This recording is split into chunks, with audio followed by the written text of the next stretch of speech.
Okay po, magandang araw po sa lahat. So yung binubuksan natin ngayon yung aking 2011 $10 fine silver coin, Maple Leaf Forever.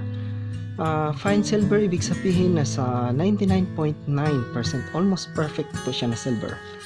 Yan po yung palatandaan po. So dito sa ating certificate, ayan, kaso French yung nakasulat, ay English pala.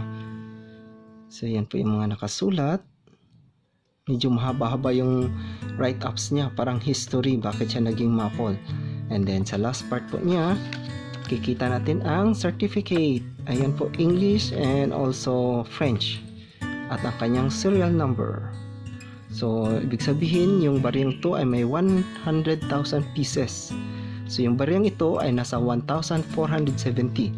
Siya yung 1,470. Meron din po sa likod. Yung sa likod yung French. Ayan, di natin maintindihan. And ayan, the coin. Ayan, may description siya sa coin. Basahin natin.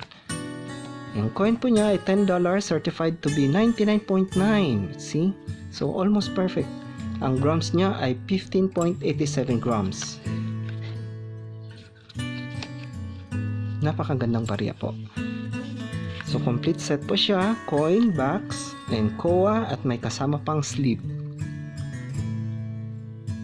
Wow, amazing po ang ganda niya. So, brilliant uncirculated. Hindi ako sure kung proof yung tawag sa ganito, pero napakaganda ng kanyang reflection pag mag-reflect siya sa light. And I think it's deep finish na ano siya gawa. Napakaganda po. Ayan, lalo na yung dahon. Pag natatamaan siya ng ilaw, ayan, sa medyo madilim. Ayan, tumitingkad siya. Kasi yung background niya parang iba yung kulay. So, very nice. Napakaganda.